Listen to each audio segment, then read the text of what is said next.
سڵاوتان لێبێ و ئەم کاتتان باش بەڕێزان لەگەڵتانین لە پانۆرامای ئەم شەو بۆ گفتوگۆکردن و قسەکردن لەسەر تەورێکی دیکە. وەک دەزانن کێشە دارایەکانی نێوان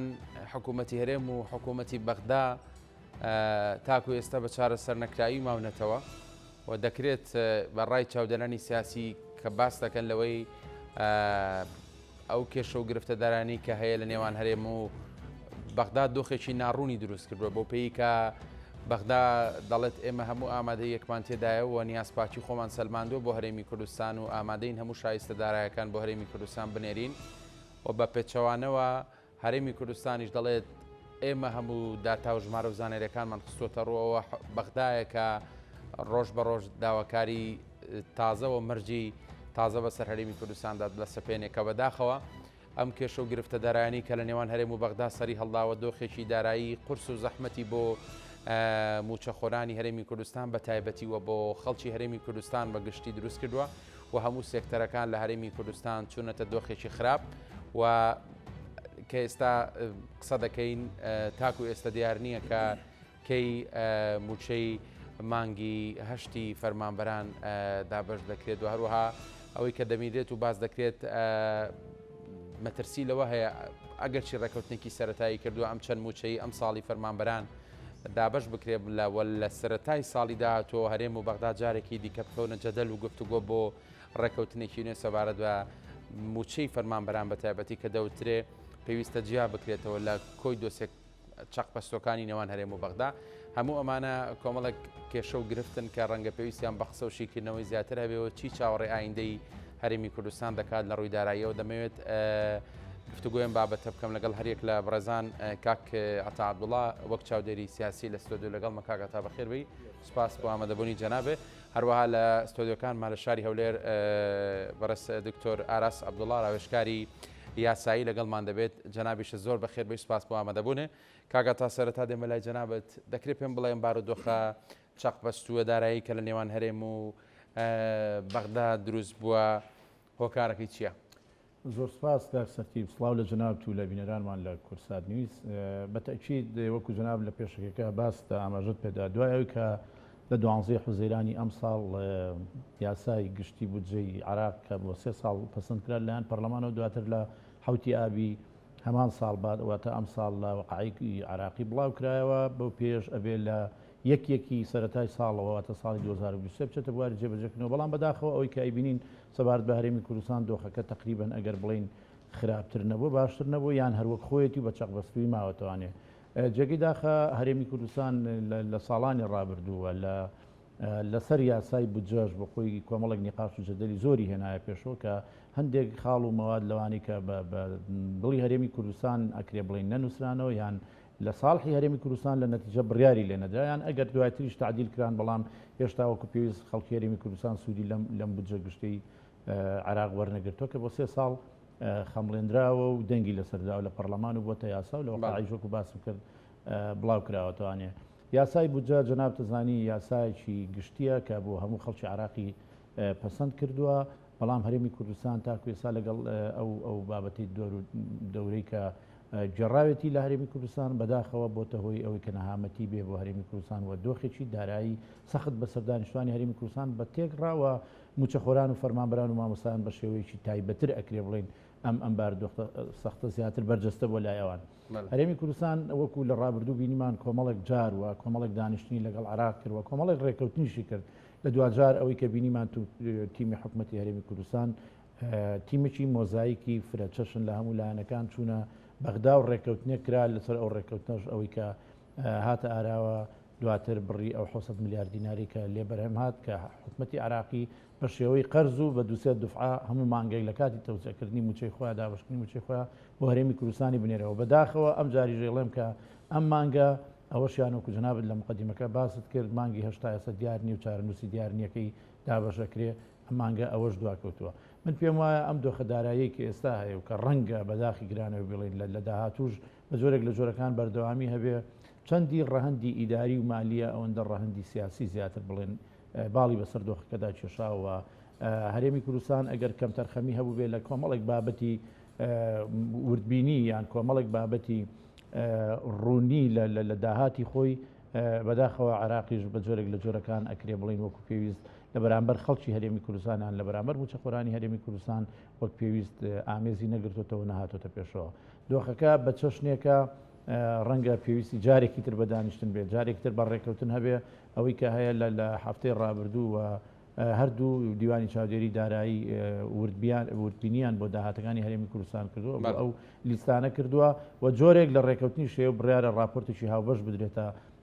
حکوومەتی عراقی. ومێ دەکەین لە دوای ئەم وردبینیکردە دۆخی دارایی هەرێمی کوردستان بۆ جۆرەی هەیە نەمێنێەوە حکوومەتی عراق بە جۆرێک لە جۆرەکان مامەڵەیەکی دروستتر لەگەڵ ئەو چین و توێژەی هەرێمی کوردستان کە عەل ئەکسەر بە تایبەتی جارێکی تر ئەڵە موچەخۆران بۆ خۆیان مؤثرترن بەم دۆخە بەداخەوە. زۆر باشە کاکە تا دەگەڕێم وەڵام سپاس بۆ سەرنجەکانە. دکتۆر ئاراس جارێکی تر بەخێر بیت. وەک ڕاوێژکارێکی یاسایی ینی دەکرێت پێم بڵیت لە ڕووی یاساییەوە ئەو شیکردنەوانی کە کراوە بۆ کێشەکانی نێوان هەرێم و بەغدا کام لایەن کەم تەرخەمن و کام لایەن زیاد لەوەی کە بە زمانی کوردەواری دەڵێت پێی درێژ کردووە بەوەی کە ڕێگەنادا مافەکان لە ڕووی دەستوری واساییەوە خۆی بەرجەستە بێ. باڵێ شەوتان باش ڕێز و خۆشەویستی بۆ بەڕێستان بۆ میوانە بە ڕێزەکەشتان هیوای سەرکەوتنتان بۆ دەخوازم. طبعاً دروستبوونی هەر قەیرانێک پێشاتی خۆی و هۆکاری خۆی هەیە. سەرەتای سەرهەڵدانی کێشەی بودجە لە نێوان هەرێم و بەغدا کۆی لایەنە سیاسیەکانی هەرێمی کوردستان کە نوێنەریان هەیە لە عێراقدا تیایدا بەرپرسیارن نەپڕژانە سەر بەهۆی ئەو ناکۆچە و دابەشبوون بەسەر دوو بەرەدا نەپڕژانە سەر ئەوەی کەوا خوێندنەوەیەکی ورد بۆ مادە یاساییەکان بکەن لە پرۆژە یاسای بودجەدا کە ئێستا یاسای بودجێ پرۆژە نییە. بۆیە ئەوە وای کرد تەفسیری جیاجیا لەلایەن عێراق خوێندنەوەیکی تایبەت بۆ مادە یاساییەکانی تایبەت بە یاسای بودجە هەبێ و لە هەرێمی کوردستانیش خوێندنەوەیەکی تایبەت هەبێ. سەرڕای ئەوەی کەوا هەردوو لایەنی سیاسیش نەمانتوانیوە کادیری یاسایی بەهێز لە بەغدا دامدرێن. ئەوە بۆ ئەو دەگەڕێتەوە کەوا ئەوەندەی پشتیان بە لە هەڵبژارنەکان بە عەشیرەت و عەشیرەتگەری و خزمێنە و بە عیلاقاتی شخصی بەستۆ ئەوەندە نەیانتوانیوە تیشک بخەنە سەر کەسانی یاخود کەوادری یاسایی بە شێوەیەکی گشتی بۆ ئەوەی نەتوانن لە بەغدا هیچ فێڵمان لێ بکرێن. ئەوە هۆکارە سەرچەکەیە لە هەمووی گرنگتر کە هۆکارێ بوو ئێمە نەمانتوانیم لە پرۆژە یاسای بودجە ئەوەی بمانەوێت جێبەجێکەین دابەشبوونی کورد خودی کورد بوو یعنی بێچێتی لەبەرەیەک بوو پارتی لەبەرەیەک بوو لەسەر پرۆژە یاسای بودجە ئەوەندەی خەریکی سیراعی نێوخۆمان بووین نەپڕژاینە سەرمادە یاسایەکان ئەوانە هەموو بووە هۆی ئەوەی کەوا پرۆژە یاسای بودجە ببێ بە یاسای بودجە لە عێراق تەزبیت بکرێ. خوێندنەوەی جیاجیاشی بۆ هەیە لە ڕوانگەی عێراق لە ڕووی یاساییەوە تەفسیرێکی بۆ هەیە هەرێمی کوردستانیش تەفسیرێکی بۆ دەکا. ئەوە کێشەیە ئەنجومەنی فیدرالیشمان نییە بێ ئەو کێشانە لە نێوان هەرێم و بەغدادا چارەسەر بک بۆ ئەوی خوێندنەوەیکی دروست بۆ پرسە یاخود مادە یاسایی و مادە دەستوریەکان بکات. ئەوەی ئەو لایەنێکەوە دەیکا زیاتر لە حاڵەتی ئەبوونی سکالا دادگای فیدرالیە دادگای فیدرالیش لەوانەیە ئەکسێکی لەسەر بێت و تاوەکو ڕادەیەک بێلایەن نەبێت هەرچەندە هەموو لایەنەکان ئەبێ مولزە بن بە بڕیاری دادگای فیدرالی. ئەوە هۆکارەکان بوو کە ئێمە بۆ گەیشتینە و قۆناغا پێویستە ئەمە بزانین هۆکارە سەرچیەکان چین. پاشانیش ئێمە خۆمان لەناو خۆماندا لەسەر پرسەکان کە نەدەگەیشتین بە یەکتر زیاتر لە سەدانەوەتی ئۆسکاڵایانەی لە دادگای فیدرالی تۆمارکرد لەلایەن خودی کوردەوە بوو. کورد خۆی چوو دەستی بەغدای ڕاکێشا بۆ ناو هەرێمی کوردستان. بەشێ لەلایەنەکان بەهۆی نەبوونی فەراغێکی یاسایش لە هەرێمی کوردستان کە دادگای دەستوری دادگای هەرێمیە زیاتر شیم ئەو قسەیان بۆ شی بکەرانی مەبەستە چیەکەڵی کورد خۆی چوو دەستی بەغدای ڕاکێشا بۆ هەرێمی کوردستان. بەڵێ داتای ڕسمی هەیە سەدانەوەتی ئەو سکاڵانەی کە لە دادگای فیدرالی دژی هەرێمی کوردستان تۆمارکراوە لەلایەن خودی کوردەوەیە. یعنی لایەنێکی شیعە نەچوە سکاڵایە تۆمارکە لایەنێکی سونە نەچوە سکاڵایە تۆمارکە ئەندام پەرلەمانەکانی خۆمانن ئەوانەی سەر بە فراکسیۆنەکانی لایانی کوردی لە ناو پەرلەمانی عێراقدا تۆ خۆت چووی دەرگایك لەسەر خۆت کردوتەوە بەهۆی ئەو سیڕاع ناو خۆیانی کەوا ئێمە لە ناو خۆماندا هەمانە نەمانتوانیوە لێرە یەکلایی بکەینەوە بەهۆی کێشەی سەرچیشمان لە هەرێمی کوردستان هەیە بەڕاستی نەبوونی دادگای هەرێمیە بۆ چارەسەرکردنی پرس و ناکۆچەکانی نێوان لایەنەکان لە هەرێمی کوردستان بۆیە ئەوانە هەستاونجا بە ئیعازی دەرەکیە بە ئیعازی ئیقلیمیە بۆکو ئینتیقامە پەنابردرا بۆ دادگای فیدراڵی کێشەکانی ناو هەرێم هەمووی گەیاندرا دادگای فیدراڵی کارەساتە کە تۆ ئێمە زۆر جار دادگای فیدراڵی تۆمەتبار ئەەکەین دەڵێن دادگای فیدراڵی قورجی هەرێمی کوردستانی گوتۆ لێ ناگەڕێ هەناسە بدە بەڵام چێ هۆکارە چێ ئەو سکاڵانەی تۆمار کردووە ئەو داتای پێت ئەڵێم ڕسمیە سەدانەوەتی ئەو سکاڵانەی لە دادگای فیدراڵی دژی هەرێمی کوردستان تۆمار کراوە لەلایەن خودی ئەندامانی پەرلەمانی کوردەکان بۆ یاخود لایەنی سیاسی کوردی بۆ لە بەغدا تۆماری کردووە کەواتەوە ئەوە دەگەێنێ ئێمە خۆمان دەستی بەغدامان ڕاکێشا بێتە ناومان ئەوەش بە ئەو دەگەڕێتەوە کەوا پەرتەوازەیی نێوماڵی کورد هەتا وەکو مانجی سێ ساڵی 2023 بەڵێ هەرێمی کوردستان لەوانەیە بە شێوەیەک دەشێوەکان پابندیەکی تەواوی نەبوو بێ لەگەڵ عێراقا ئەو نەفتەکەی تەسلیم نەکرد لە ڕێگای سۆمونمی بەڵام دوای ڕێککەوتن لەگەڵ حکوومەتی عێراق لە 25 سێ 2023ەوە سەرجەم با بڵێن دۆسیەی نەوت تەسلیم بە حکوومەتی مەرکەزی عێراقی کراوە دوای ئەوەی لێژنەی دارایی و لێژنەی یاسایی بانگێشتی سۆمۆیان کرد گوتی بەڵێ ئێمە ئێستا خۆمان لە نێوان 80 تا 120,000 بەرمیل لە هەرێمی کوردستان وەردەگرین ئەوە خۆیان کێشیان هەیە ناتوان 400,000 بەرمیل بگوازنەوە کێشەکە لەلایەن خۆیانەوەیە نەک هەرێمی کوردستان ئەگەر ئەوان توانیان هەبێت 400,000 بەرمیل ئێستا بگوازنەوە هەرێم مانعی نییە بۆیە ئەتوانین دەتوانین بڵێین لە دوای 25 سێ 2023ەوە ئەرکێکی ئەخلاقی لەسەر حکوومەتی عێراق شایستە داراییەکانی هەرێمی کوردستان بنێرێ ئەگەر کێشەیەکیش لەسەر هەر بڕگەیەکی یاسای لەسەر بڕگەیەگە هەمادەیەکی یاسای بودجەدا هەبێ دەبێت پرسی موچە و قوتی خەڵک جیا بکرێتەوە ئەبێ ئەوە بنێردرێ بە تەواوەتی ئەگەر کێشەیە هەیە لەسەر هەر بابەتێک ناشەفافیەک چ لە داهاتی ناوەخۆیی هەرێمی کوردستان هەیە هەر بابەتیشتر هەیە تۆ میزانیەیەکی زەبەلا هەیە ئەتوانی لە بابەتەکانی تر کە پەیوەستە بە پشتی هەرێمی کوردستان ئەتوانی ببڕین نەک لە موچە و قوتی هەڵێمی کوردستان ئەوەی کە کراوە 700 ملیار دینار بە لە ڕێگای بانکەکانەوە بدرێ بە هەرێمی کوردستان بەڕاستی پێچەوانەی یاسایە بەڵام وەکو حلێکی وەسەد هەرێمی کوردستان ئێستا پێی بابەندە تاوەکو بتواندرێ هەرچنە بێ ئەو معاناتە لەسەر هاونیشتیمانیان و فەرمانبەران و مامۆستایانی هەرێمی کوردستان کەم بکرێتەوە دەبێت لە ساڵی تازەدا ناکرێتەوە هەرێمێک لە چوارچێوەی دەوڵەتێکی عێراق وەکو هەرێمێک کە دەستوریە دام و دەستگاکانیشیدان پیانراوە موچەی فەرمانبەران بە قەرز بدرێت لەلایەن بانکەکانەوە بۆیە خۆشببختانە لە دوای لە کۆتا دانیشتنی شاندی هەرێمی کوردستان و با بڵێن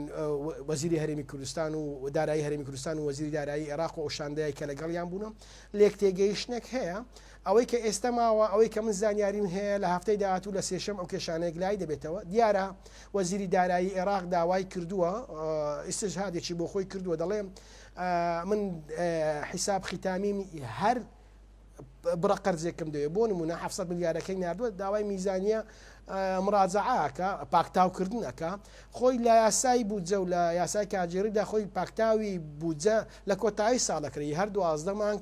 یەکلایکردنەوەی سەرجەم خەرجەکان دەکرێت بەڵام دیارە وەزیری دارایی عێراق وای پێ باشە ئێستا ببوورە وای پێ باشەکەەوە هەر مانگێک بەجیا پاکتاو بکرێت هەرێمی کوردستان لەوانەیە لەو چەند ڕۆژە پاکتاوی مانجی حەب بگەێنێ زۆر باشە دەگەڕێ وڵات سپاس بۆ سەرنجەکانە کاک عەتا دکتۆرارە سپاسی لەوە کرد کە ئیتر ئەرکێکی ئەخلاقیە کە لە ئەستۆی حکوومەتی عێراقیە موچەی موچەخۆرانی هەرێمی کوردستان بنێرێت و باسی لەوەش کرد کە بەشێکی ناسەقامگیری دۆخەکە دەکەوێتەوە ئەستۆی کورد خۆی دیارە ئەو بابەتی بنمونەیە ناوە مەسەلەی تۆمارکردنی سکاڵا لە دادگای فدراڵی هەر لە ڕاستیە پێم بڵێنی ئەم دۆخەی کە خوڵقاوە بەشی زۆری گرفتەکە دەکەوێتە ئەستۆی کورد خۆی بەتەکید کاک سەرتیب دوای ئەوەی لە سەرداوای حکوومەتی عێراقی لە محکەمەی تەحکیمی پاریس لە فەڕەنسا تەوان نەوتی هەرێمی کوردستان هەناردنەکردنەکەی ڕاگیراوە ئەمە بۆ خۆی داوایکی حکوومەتی عێراقی بوو کە ئەو شکاتی کردبوو بۆیە لەو ڕۆ ئەکرێ بڵین مادام داوای حکوومەتی عێراقی بوو شکاتی کردو نەوتی هەرێمی کوردستان کە سەرچاوی گرنگی داهاتی هەرێمی کوردستان بووە کرێ بڵین پشتبەستنی تەواوی بەنەوت بووە هەرێمی کوردستان لەو ڕۆ ئێستا نەود ڕاگیراوە و نەود ناڕوە هەرێمی کوردستان منفەزێکی ترینی و داهاتێکی ئەو تۆی و بەپی یاعلانکردنی حکومەتی هەرێمی کوردستان خۆی داهاتێکی ئەو تۆی لەبەر دەست نییە کە بتوانێت هەم بودجەی تەشغیلی بەرەمبێنی هەم موچەی فەرمانبەرانیشی لێ بدە کەواتە کورد نەکەر لە یاسای بودجەدا کورد بەداخەوە یان لە ساڵی ڕابردووشدا بەخۆی ئێمە بینیمانە پەرتەوازەیەکی پێوە دیار بووە یعنی زۆر جار یەک خطابیمان نەبینیوە یعنی یەکدەستی و یەکدەنگی هەرێمی کوردستان و ئەحزابە کوردەکانمان لە بەغدا نەبینیوە بەداخەوە جێگەی داخە بەڵام من ئەوەی کە بڵێ هەموو لە سەدانەوەتی شەکواکان لەلایەن کورد خۆی بە خودی خۆی بۆ نەخێر ئێمە دەنگی ناڕزایی هەندێک پەرلەمانتاری ینی ئەکرێ بڵین نار بە هەرێمی کوردستان لە ناو شیعە و لە ناو لایەنەکانی تری عراقیش بەرز بووەوە زۆر جار ینی بەنمونە ئەگەر ناوی یوسف کلابی و مستەفا سەنەت بێنین دوو ناوی مەشهورن لە هەرێمی کوردستان کە ڕەنگە هەر بابەتێکی کە بۆ هەرێمی کوردستان هاتبێتەکایەوە ئەوان مقدمەن ینی زۆر جار ناڕزایەتی خۆیان دەربڕیوە هەرێمی کوردستان بەو پێی کە وەکو باز ئەکرێ ینی ئەگەر یەکگرتوو بێ من دڵنیام ینی ڕەنگە ئەو دەستکەوتانی کە بەدی دێن زیاتر بن لەوانی کە هەن بەڵام زۆر جار ناسەقامگیری ئیداری مالی لە هەرێمی کوردستانی زۆر جار بەداخەوە وای کردو کە ئەو دۆخە بخڵقێ کە خەڵک مطمئین نەبێت لە موچەکەی خۆی لە خزمەت گوزاریەکانی خۆی لە گەیاندنی ئەو خزمەت گوزاریانە بە هەموو ناوچەکانی هەرێمی کوردستان بۆیە ئەم دۆخە کە دروست بووە دۆخێکە ڕەنگە پێویستی بە سەر لە نوێ ئەبدەیتکردنەوە هەبێ و سەر لە نوێ لە ڕیشەوە پێویستی بەوە بێ پیاچوونەوەی بۆ بکرێ بە حقیقت بۆی هەرێمی کوردستانیش ئەو یەکدەنگی و یەکگرتوویەی کە پێویستە هەیبێ لە بەرامبەر بەغدا و لە بەرامبەر دەرەوەی هەرێمی کوردستانیش جارێت لە ناوەوە یعنی بەڕاستی ئەو یەکدەنگیە ئەو کۆکی و ڕێکی وێکیە دروست ببێ بە تەئکید ینی تۆ ئەگەر ئێمە هەمومان ئەوە ئەزانین ئەگەر یەکدەنگی کورد لە بەغدا وەکو ساڵانی ڕابردوو بێ لە تۆ لە منطقی هێزەوە ینی ڕوبەڕووی ئەو مواجهەی ئەو دانیشتن و دانوستانانە ئەکەیت و ئەبیتەوە بەڵام کاتێک کە هەرێمی کوردستان بۆ خۆی بەداخێکی گرانەوە جارێکترێ ئەڵێم کە لە ناو خودی خۆی بە جۆرێک لە جۆرەکان وەگیەکی نەبێ بۆیە ئەمەوە ئەکا لە بەغداش بەڕاستی تۆ دەنگێکی دلێر و زاڵترت نەبێ لەوەی کە پێویستە هەبێ بۆیە بودجەی گشتی عراقیش بەداخەوە ینی کاتێک کە پەسەندکراوی ئیقرارکراوە بڵاوکراوە توانێت لە یەکەوە یعنی مەفروزە بە پێی یاسا بۆ هەموو عراق وەکو یەک دابەش بکرێ بەڵام ئێمە بیرمان نەچی ینی تا چەند مانگی ڕابردوو ئێستاشی لەگەڵ بێ بە شێوەیەک لە شێوەکان هەرێمی کوردستان لە ڕووی مالیەوە تا حدێک ئەکرێ بڵین مستەقیل بووە یعنی یەک سەرچاوی داهات و دارایی و بچێتە ناو یەک خەزێنەوە نەبووە بۆیە ئەوەی کە کاگاراز ئیشارەتی پێدا لە ڕووی یاساییەوە من ئیشکالی وا نابینم یعنی کە بڵێ نایاساییە قەرز بدرێ بە هەرێمی کوردستان لە ناو وڵاتیشی وەکو عراقدا کە ئێمە هەرێمێکی دەستوری دانپیانراوین لە چوارچەوەی ئەو وڵاتەیە کە پێوتێ عراق مادام تۆ لە ڕووی مالیەوە جۆرێک لە ئیستقلالیەتی خۆتت هەیە و یەک سەرچاوی وردبینیکردنی نەبووە و یەک سەرچاوی داهاتیش نەبووە و یەک خەزێنەش نەبووە کەواتە ڕەنگە ئەوەیان بە بارمتەگرتن بێیانی ئەو پارێداتیە کەواتە تۆ کاتێک ئەگەری قراری ئەم بودجەیە کراوە کە تەصفی ئەو حسابانە کرا لەگەڵ بەغدایە کە هەردوو لا چاودێری دارایی گەیشتنە ڕێکەوتنێک و کۆنووسێکی هاوبەش و درا بە عێراقوتیان وردبینی هەموو بابەتەکان کراوە هیچ ئیشکالێکمان لەسەری نییە و ئەو بابەتە ختامیانەی کە پێویستیشن خراونەتە بەردەست کەواتە ئەو کاتە ئەو 600 ملیارە لە ئەو بودجەیە دەرئەکرێتەوە کە پێویستە بۆ ئێمە بنێردرێ ماگانە بۆ هەرێمی کوردستان بنێردرێ کە تۆ بەشێکی لە پێشا بۆ دەنێرێ ئێمە گرنگ و گرفت ئەمە نییە ئەم پارەیە بەجددی چۆن ئەنێردێ بۆ هەرێمی کوردستان بەداخەوە ئێمە ئێستا نەزعەیەک لە بەغدا پیا بووەوە لە ناو خۆشمانە مەسەڵەن زۆر جار ئەوە پیا بووە بابەتەکە بە شێوەیەک لە شێوەکان خوێندنەوەی بۆ کرێ ینی بەڕاستی چونکە خەڵک نایشارینەوە ینی ناشارێتەوە لە هەرێمی کوردستان بەداخەوە زۆربەی ئەوەندە نەهامەتی بینیوە زۆر جار هەر مقدمەن مسبقەن تاوانەکە ئاخەنەمەلی هەرێمی کوردستان بەشێکی کە ئەمە من پێم وایە ڕەنگە خوێندنەوەیکی زۆر دروست نەبێ ینی بەغداش بۆ خۆی بە شێوەیەک لە شێوەکان لەو پشکە بەشدارە کە پێویستی بەوەی هەیە مرونەتی زیاتر بنوێنێ بەرامبەر بە هەرێمی کوردستان و هەر هیچ نەبێ بەرامبەر بە موچەخۆران و فەرمانبەرانی هەرێمی کوردستان مادام ئێمە بەشێکین لە عێراق و لە چوارچەوەی وڵاتێکان پێوتێ عێراق وڵاتێکی فیدراڵین کەواتە عراقیش پێویستی بەوە هەیە جۆرێک لە جۆرەکان ئەو ئیلتیزامە ئەخلاقی و یا بڵین یاسای دەستوری خۆشی جێبەجێ بکە بەڵام ئێمە ئێستا بە شوێن ئەوەوە بین کە بەڕاستی چۆن بتوانین بودجە بۆ هەرێمی کوردستانیان ئەوەی کە ئەوترێ ئێستا تەنانەت موچە لە بودجە ژیا بکرێتەوە ینی موچەش نەکرێتە ناو ئەو ململانەی بودجەوە کە کۆمەڵێک مەوادن پێویستە هەرێمی کوردستان و عراق جارێکی تر تەفسیراتی تر و تەویلاتی تری بۆ بکرێتەوە موچە بابەتێکی ئانی بێ بدرێ بە فەرمانبەران و مامۆستایان کە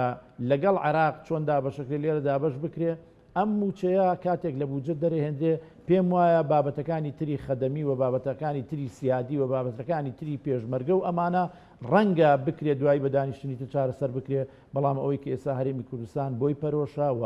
تقریبا تەقەلایەتی بۆی بە هەمومانەوە بە حکومەت و بە خەڵک و بە چاودێر و بە هەموویەوە بابەتی موچەیە موچەی فەرمانبەران و مامۆستانی هەرێم ئەگەر ئەمە دابین بکرێەوە هەرێمی کوردستان بۆ خۆی بە جۆرێک لە جۆرەکان لایەکی لەو ڕۆ لێ بکرێتەوە هەنێ ئاهێکی پیابێتەوە لە ڕووی داراییەوە تەسەورەکەم ئەمە کاریگەریەکی زۆری لەسەر سەرتاسەری هەرێمی کوردستان هەیە نەک تەنها ئەوانی کە موچەخۆرن و فەرمانبەرن بۆیە چونکە تۆ بە تێک ڕایانی موچەخۆرانی هەرێمی کوردستان خاوەنی خێزان خاوەنی مناڵن خاوەنی ئەوانن کە لە سێکتەرەکانی تری حیاتیشە ئیشەکەن و بژێوی ژیانی خۆیان بەدەستێنن بۆیە ئێمە هەوڵی چارەسەرکردنی بودجە بە هەر شێوێک بێ بدرێ پێم وایە ئەوەیان گرنگترە لەوەی ئایا ئەمە تا چەند یاساییە یا تا چەند یاسایی عراقێکە وڵاتێکە و بەداخۆێمە چارە نووسمان لەم وڵاتەیە بە هەر شێوێک لە شێوەکان بێ ئێستا لەگەڵ یابژی زۆر باشە کاکە تا دەگەڕێم وڵات بەرەزان وەک لەسەر شاشەی کورسات نیوز دەردەکەوێت کە گروپی مقاومەی ئیسلامی عراق ئەوەی ڕاگەیاندووە کە بە 2 درۆن هێرشکراوەتە سەر هێزەکانی ئەمریکا لە فڕۆکەخانی نێودەوڵەتی هەولێر و بە پرسیارەتی خۆیان لەوە ڕاگەیاندووە کە بە 2 درۆن بەشێک لەو ئامانجانیان پێکاوە کە مەبەستیان بۆ دەمێ زانێری سەبارەت بۆ بابەتە وەربگرم لە پەیامبەرمان قارەمان جەوهەر لە هەولێر قارەمان زانێری چێ سەبارەت بە هێرشە درۆنیانە بەڵێ سەرتی پێستا من لە نزیک فڕۆکەخانەی نێودەوڵەتی هەولێرە دیارە لە دواوەی یاخود لە بەشێکی فڕۆکخانەی نێودەوڵەتی هەولێر هێزەکانی هاوپەیمانان و هێزەکانی ئەمریکای تێدایە بە دیاریکراوی نزیکەی سەعاتێک کەمتر دەبێتن بە یعنی ئەو زانیاریانەی کە هەیە دەگوترێت موشەکە دەنجی 2 موشک بیستراوە بەڵام یەکێک لە موشەکەکان دەنجی زۆر گەورە بووە لە نێو فڕۆکەخانەی سەربازی ئەمریکا کەوتۆتە خوارەوە تا ئێستا بە شێوەیەکی ڕسمی هەم هاوپەیمانان و ئەمریکا و لە هەمان کاتدا حکوومەت هەرێمی کوردستان و فڕۆکەخانەی دەوڵەتی هەولێریش پشتڕاستیان نەکردوێتەوە بەڵام من قسەم لەگەڵ چەند کەسێک کرد کە لە گوندی گەزنن دیارە گوندی گەزنا بە هەمان شێوە نزیکە لە فڕۆکەخانەیە باسییان لەوە کرد کە دەنگێکی ێزگار گەورە بوو ینی دەنگەکە بەوە نەدەچوو کە کاتۆشا بێک کە لە ماوەی ڕابردوو چەند جارێک هێرشی کاتۆشا یاخود بە هێرشی موشەکی بنکە و بارەگاکانی ئەمریکا و هاوپەیمانان لە فڕۆکەخانەی نێودەوڵەتی هەولێر و لە هەولێر دەکرانە ئامانج باسییان لەوە کە دەنگەکە ێزگار گەورەتر بوو دووکەڵێکی سپیشی لە دوای خۆیدا لە شوێنەکەدا هەڵسا و لە دوای ئەو هێرشە یاخود کەوتنەوەی ئەم موشک و درۆنانەی کە تا ئێستا پشتڕاست نەکراوەتەوە زەنجی ئاگادارکردنەوەی هەم قسوخانەی ئەمریکا لە هەولێر و هەمیش لە فڕۆکەخانەی سەربازی ئەمریکا لێدراوە و لە ئێستادا لێکۆڵینەوە بەردەوامە پێ و زانیاریانەی کە هەیە هەم هێزەکانی هاوپەیمانن هەمیش هێزە ئەمنیەکان لە هەولێر سەرقاڵی ئەوەن کە لە چۆنیەتی ئاراستەکردنی ئەم موشەکە و یاخود ئەو درۆنانێکە هاتوون فڕۆکەخانەی نێودەوڵەتی هەولێر بکەنە ئاماد و زانیاریەکتر هەیە سەرتی بازنەوە دەکرێت کە لە دوای عەسرەوە بە هەمان شێوە 2 درۆنی تر بە ئاراستەی فڕۆکەخانەی هەریر ئاراستە کراون بەڵام لە نزیک بە هەمان شێوە لە نزیک گەزنا جارێکتر ئەوان کەوتونەتە خوارەوە دیارە تێک شکێنراون بەڵام بە شێوەیەکی گشتی لە ئێستادا لێکۆڵینەوەکان بەردەوامە ئەم هێرشەی کراوە بۆ سەر هێزەکانی هاوپەیمانان و بە دیاریکراوی ئەمریکا و لە فڕۆکەخانەی نێودەوڵەتی هەولێر دیارە من لە نزیک فڕۆکەخانەکەم یعنی ئێستا لێکۆڵینەوەکان بەردەوامە هێزی ئەمنی زۆری لێ هەم لە هێزەکانی هاوپەیمانان و ئەمریکا و لە هەمان کاتدا هێزەکانی هەرێمی کوردستان وەک دەستگا ئەمنیەکان لێکۆڵینەوەکان بەردەوام بەڵام بە شێوەیەکی گشتی ئەوەی کە تا ئێستا پشتڕاست کراوەتەوە موشک بووە موشەکەکە جیاواز بە لەو موشک و کاتۆشایانەی کە پێشووتر ئاراستەی بنکە و بارەگاکانی ئەمریکا و فڕۆکەخانەی نێودەوڵەتی هەولێر دەکرا و تا ئێستاش وەک باسم کرد هیچ ڕاگەیەندراوێکی ڕسمی یاخود هیچ زانیاریەکی ڕسمی لەبارەی هێرشەکە بڵاو نەکراوەتەوە یاخود ڕانەگەیەندراوە بەڵام ئەوەی کە تا ئێستا پشتڕاست کراوەتەوە کە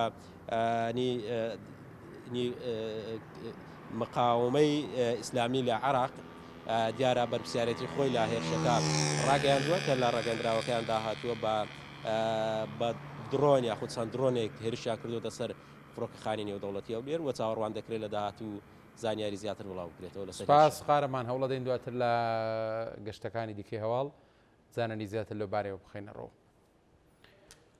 بەردەوامین لەسەر گفتوگۆکەمان دەچمە لای دکتۆر ئاراستەورە. دکتۆر دیارە دەبینیت بارودۆخەکە باش نییە لە ڕووی داراییەوە هەرێمی کوردستان هەتاوەکو بەغدا پارەنێنەرێ ئەنی توانای و دەسەڵاتی و تۆی نییە بۆی کە لە داهاتی ناخۆش بتوانێ موچێ فەرمان بەران بە ئەومە بارودۆخەکی ناخۆشی دروست کردووە تازەترین پێشادەوەیە کە لە بەشێک لە ناوچەکان لە هەرێمی کوردستان پرۆسی خوێندن وەستاوە مامۆستایان بایکۆتی خوێندنیان کردووە بایکۆتی هۆڵەکانیان کردووە.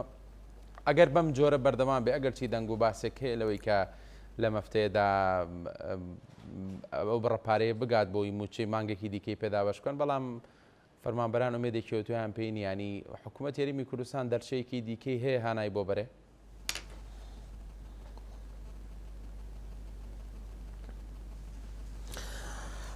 بەڵێ پێش ئەوی وەڵامی و پرسیارەت دەمەوە هەر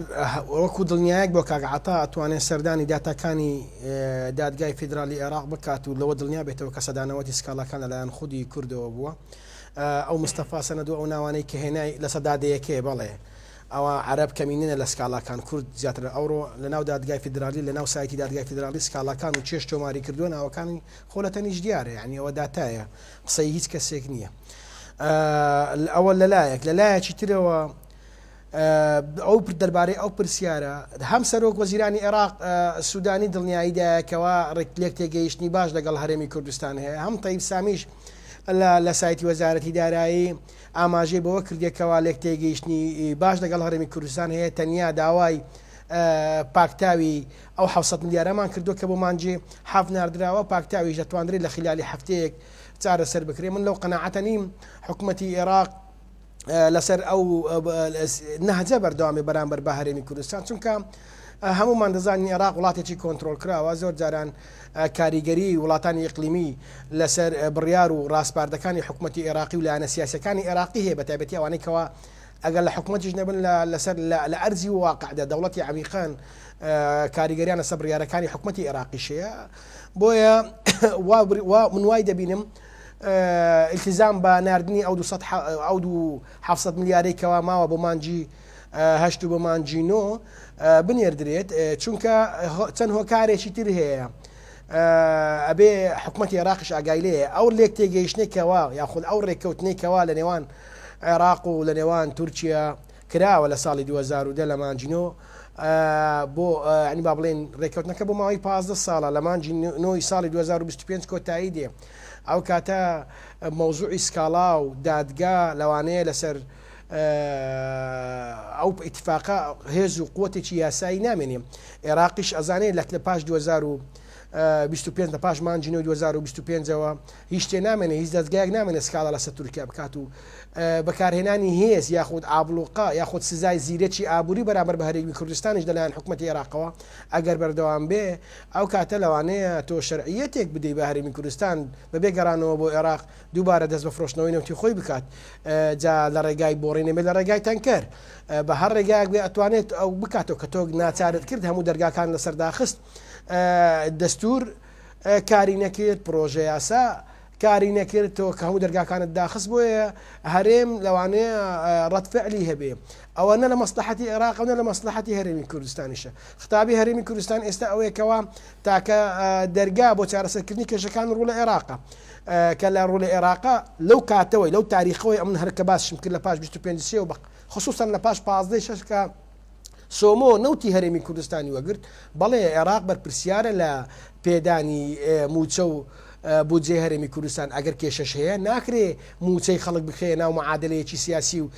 کێشەکان یاخود کاک و کارتێکی فشا بەرامبەر بە هەرێمی کوردستان بەکاری بهێنی کێشەی تر هەیە ینی بتوانین بڵێن لە بڕەپارەی تر هەیە لە بەشومادەکانی تر هەیە ئەتوانی تۆ ئەو پارانە نەنێری تۆ ملیارێک و 400 ملیۆن پشتی هەرێمی کوردستانە ئێستا تۆ 700 دەنێری لەولایە تۆ 700 میلیارد کەماوە ئەتوانانی 700 میلیارە نەنێری یاخود هەر بابەتێکی تر میمەوێ دەبێت کێشەی موچە لە کێشەی بودجە یەک لای جودا بکرێتەوە بەڕاستی ناکرێ موچە لەگە بودجە یاخۆ لە کێشە سیاسەکانی ناو عێراق بمێنێت چونکە بەپێی دەستور و بەپێی یاسا هاونیشتمانیانی هەرێمی کوردستانیش بە هاونیشتمانی عێراقی هەژمار دەکرێن ناکرێن ناوچەیەک لە عێراقدا موچە بە تەواوەتی بدەن لە ناوچەیەکیشدا موچە نەدرێت ئەو کاتە هەرێم ناچار ئەکرێت لە ڕێگای با بڵێن ئەنجومەنی ئاسایشی نێودەوڵەتی چونکە هەرێمی کوردستان جگەلەوەی شەرعیەتێکی سووری هەیە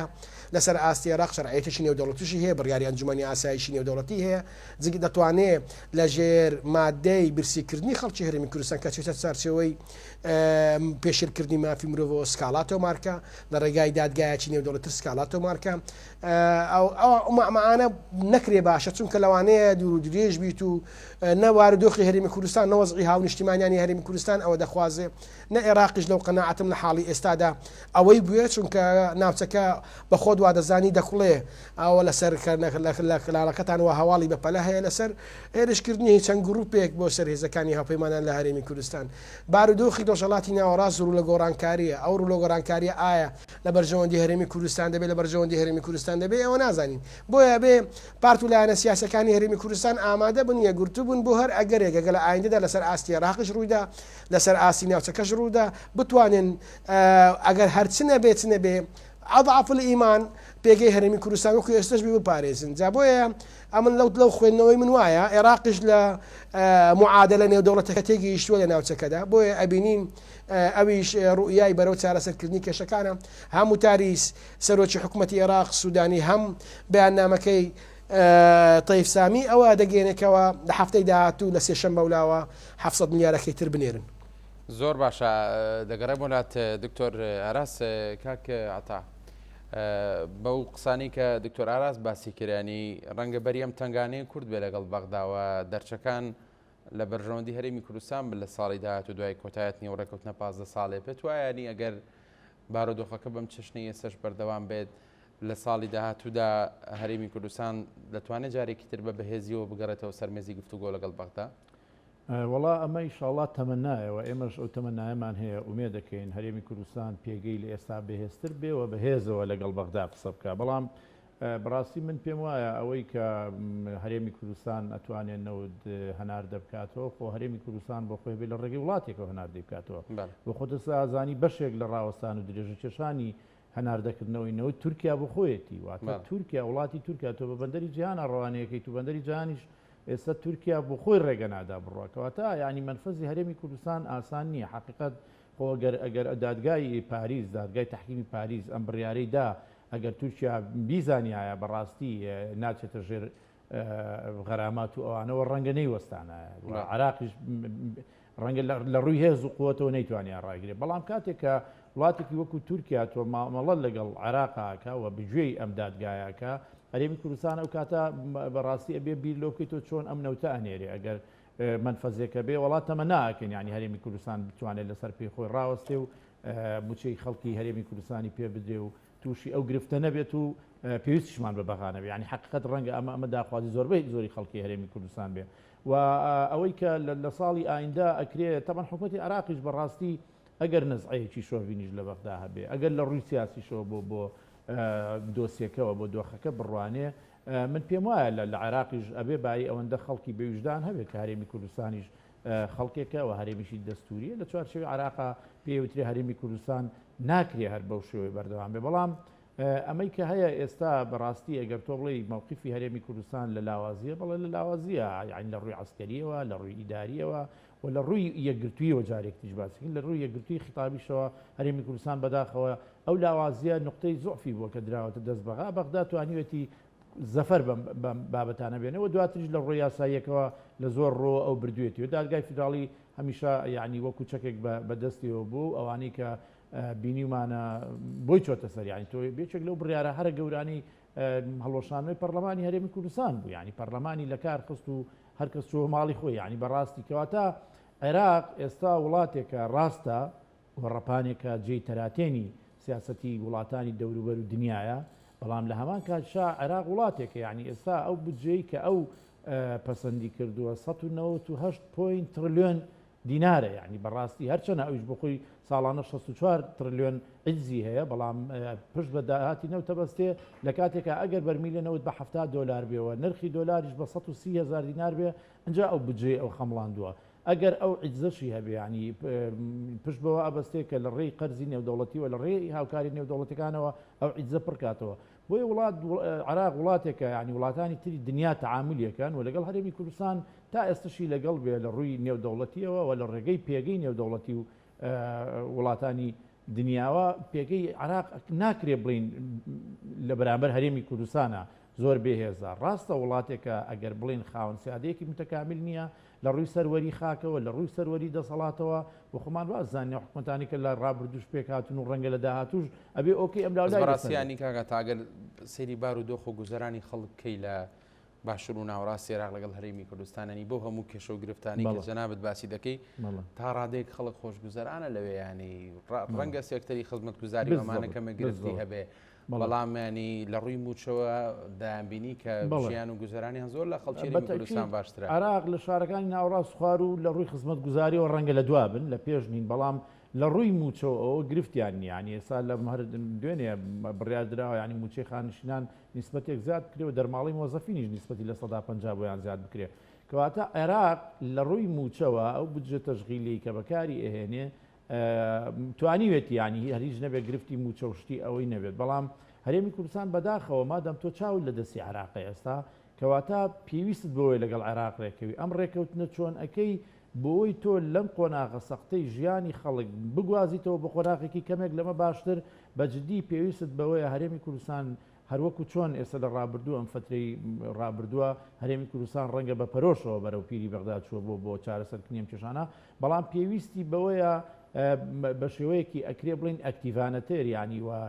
لە ڕووی یاساییەوە ئەوەی کە هەرێمی کوردستان ئەیکەوێ هەوڵی چارەسەر و بەدەستخستنی ئەم مافانە بدرێ ئەمەی کە ئێمایڵین شتی ئانی وەشتی زۆر پێویست بابەتی موچەیە موچەی فەرمانبرانوەکو جەنابی پێدا ئێستا بەداخەوە ینی مامۆستایان بەڕێز ینی لە حاڵەتی ئەوەیان کە ناچنەوە هۆڵەکانی خوێندن ومێدەکەین ئینشاءڵڵا ئەوە چارەسەر بێ بەڵام ئەم چارەسەرە ئەم کێشەیە پێویستی بەو بودجەیە پێویستی بەو موچەیە چونکە موچە بابەتی مەعیشی و بژێوی ڕۆژانی خەڵکە یعنی تۆ ئەم مانگە چارەسەرت کرد ینی ئەی لە دوای ئەم 3 مانگە و 300 میلیاریە چۆن دانیشتێکی تر بکەین و کە بودجەیەک بێ وەکو جۆگە بڕژێتە ڕووباری ئەم کوردستانەوە پێویستی هەموو دقیق بە دانوستان نەبێ یعنی خۆتەزانی پارە سەرفکردن هەمیشە خەڵک دەستی بێ لە جیرفانیا بێ معنی ژیان وایە ژیان بەردەوامی ژیان وایە بەڵام کاتێک تۆ 3 مانگ موچە دوا ئەکەوێت لەگەڵ بەغدا ناوچەکانی ناوەڕاست و خوار و بەڕاستی ئێمە هیچ مبەڕیڕێک نییە بۆی ئێمە لە ئێستا بە حقیقت حرمەتمەیە ئێمەی چاودێری سیاسی ئێمەی شڵۆڤەکار دانیشین بڵین خەتای چێ و خەتای چێ نییە ڕەنگە لە ڕووی واقعیەوە یعنی ئەمە هەست بە کۆمەڵێک ئەو بابەتان ئەکەین بەڵام ئەوەی کە لەسەر حکومەتی هەرێمی کوردستانە مادام مەسئولە لە بژێوی خەڵک لە ڕووی ئیداری لە ڕووی سیاسی لە ڕووی ئەمنی لە ڕووی اقتصادی تەنانەت لە ڕووی کۆمەڵایەتیوانەشەوە حکومەتی هەرێمی کوردستان بەرپرسیارەتی ئەم خەڵکەی لە ئەستۆیە وەکو حکومەتێک کە خاوەنی کۆمەڵێک مؤسساتی دەستوری شەرعیە لەوانە مەجلیسی تەنفیزی و تەشریعی و قەزایی خۆی هەبووە کەواتە حکومەتی هەرێمی کوردستان ئەولەویەتی ئیشی ئەبێ ئەوە بێەوە ئەرکی سەرشانی لە پێشینەی ئەبێ ئەوە بێ هەوڵی چارەسەرکردنی ئەم کێشەیە بدا عێراق ئێستا ڕاستە لە موسەیتەری و لە مەسدەری قووەتەوە ئەو قساکە بە منطقی هێز ئەکرێ بڵین مامەڵە لەگەڵ هەرێمی کوردستانەکە بەڵام هەرێمی کوردستانیش هەر پێویستی بەوە هەیە لە دانوستانی بەردەواما بێ بۆی ژیانی خەڵک لەم ئاساتێککە هەیە تۆزێک بەرێتە قۆناغێکی باشتر و ئاهێک بەبەر خەڵکا بێتوانێت کە خەڵکیش بەڕاستی لەوە زیاتریش کرد ڕەنگە تەحملی ئەوە نەکات. سپاس کاکەتا دکتۆر ئاراس دوا پرسیار بۆ جەنابەت لە ماوەکانی ڕابردووە گەر جەنابیشت بەبیرت بێدانی ژمارەیەک لە پەرلەمانتارە کوردەکان لە ئەنجومەنی نوێنەرانی عێراق پێشنیاری ئەوەیان کرد کە ڕاستە خۆ موچە لەلایەن بەغداوە بێت و موچە تێکەڵی بابەت و دۆسیەکانی دیکە نەکرێت کە ئەمە کاردانەوەی لێکەوتەوە و لێکدانەوەی جیاوازی بۆ کرا خۆ ئەم نیەتە بەڕاستی لەسەر ئاستی تاکیش فەرمانبەرانی هەرێمی کوردستان ئەم نیەتەی دڵی خۆیان نەشاردوێتەوە کە دەڵێن دەبانەوێت بەغدا موچەمان بداتێ خودی سەرۆگەزیرانی هەرێمی کوردستان ڕقنی لەم پێشنیارە گرت و باسی لەوە کرد کە ئەمە پێشنیارێکە دەمانجێڕێتەوە بۆ دۆخێکی خراپ بۆ مەترسی لەسەر قواری هەرێمی کوردستان تکایە بگەڕێنەوە بەرەیگەل و هەندێک لە بابەتانی دیکە کە من نامێ بچمەناوە بابەتەوە بەڵام هەر لە ڕووی یاساییەوە پێم بڵێ ینی بۆچی ناکرێت فەرمانبەرێک هەرێمی کوردستان لە چوارچێوەی عراقی فدراڵە داوای موچەکەی لە بەغدا بکە کە ئێستا بەپێی یاسا و بەپێی ئەم بودجەیە کە هەیە موچەی هەرێمی کوردستان لای بەغدا هەیە. دوو ڕەهەندی هەیە کاک سەرتیب. ڕەهەندی یەکەمیان یاساییە و ڕەهەندی دووەمیشیان سیاسیە. ڕەهەندە یاساییەکە ئەگەر لە ڕووی یاساییەوە قسە بکەین شتێک نییە بە ناوی ئەوەی کەوا حکوومەتی عێراق موچە بداتە هەرێمی کوردستان. مادەی 117 و 115 هەیە ئەتو بەشە بودجەت هەیە موچە نییە. ئەبێ ئەو بودجەیە بۆ هەرێمی کوردستان. ئێوە بارودۆخی بودجەکەیە کە دەیبینی دکتۆر ئارازانی هیچ ئاسۆیەک دیار ئەمن هەردوو ڕەهەندت بۆشی دەکەم. ڕەهەندە سیاسەکەی ئەوەیە پێشتریش دەگوترا ئەگەر هەرێمی کوردستان نەوەد ڕادستی سۆمۆ بکە ئەوە هەرێمی کوردستان ئەبێ بە شامی شەریف و حکوومەتی عێراق هەموو مانگەیەک موچە و بودجەی خۆی بۆ هەرێمی کوردستان دەنێرێ. نەبوونی متمانەیە لە نێوان هەرێمی کوردستان وەکو حکوومەت لەگەڵ حکوومەتی عێراق. ئەمە دیتمان نەفتەکەش تەستیم کرا و ئەو وعدانەی کەوا لە عێراقیش بە هەرێمی کوردستان درا و جێبەجێ نەکرا.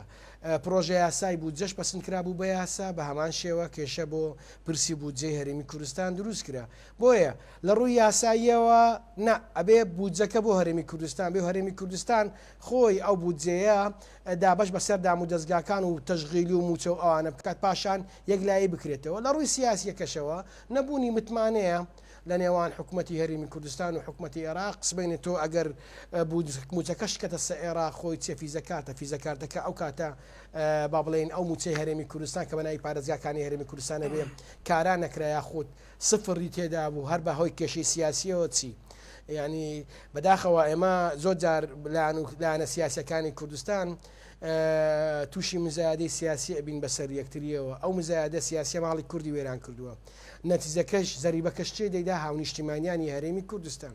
یعنی بینیمان زۆر و تافادرا ئەگەر نەفتەکە بدرێ وەڵا بەلێ شاو پارەمان بۆ دێ و نەفتیش درا و بەلێ شاویش نات. هەر ئەمان ئەو کەسانێکە و قسەشیان دەکرد ئێستا بێدەنگن بۆ ناچن سکالات و مارکەن لە دادگای فیدرالی. بەڵێ ئێمە گوتمان دەبێ حکوومەتی عێراق پشتگیریمان بکات بەڵام ئێستا دەبینین دوای ئەمن باسی پێشتر ناکەم کە نەفت تەسلیم نەکراوە بەڵام دوای ئەوەی کە نەفت تەسلیم کراوە سۆمۆ خۆی گوتی من کێشم لەگەڵ هەرێمی کوردستان نەماوە. ئێمە فروزە بەرپرسیارەتەکە حکوومەتی عێراق غەڵی بگرێ بۆ هیچ لایەنێک ناچێت لە دادگای فیدرالی سکالا بکا بڵێ حکوومەتی سوودانی پەیوەست نەبووە بە بڕیارەکانی خۆی پابەت نەبوو بە پرۆژه بە یاسای بودجە و پێچەوانەی دەستوریش مامەڵەکە. ئەی بۆ کەشەکانی خۆمان زیرە چین غار دەدەین بۆ بەغدا و سکالا لە سێکتری تۆمارەکەین. ئەزانی چۆنە یەکگرتووی کورد و تابایی کورد دەستکەوتی باشمان لە بەغدا بەدەست دەهێنێ. ئەو پەرتەوازەیە و مزایادە سیاسی کە ئێستا ناو خۆمان پارت و لایەنە سیاسەکان بەگشتی بە بێجیاوازی بەرامبەر یەکتری ئەیکەن ئیدی وەڵا ڕۆژ بە ڕۆژ کورد بەرە و عقارێکی نادیار و ماڵ وێرانێکی قوڵتری دەبات. جا بۆیە وا باشترە لە ناو هەرێمی کوردستان نێوماڵی کورد یەک بخرێتەوە کە تۆ نێوماڵی کوردت یەخستەوە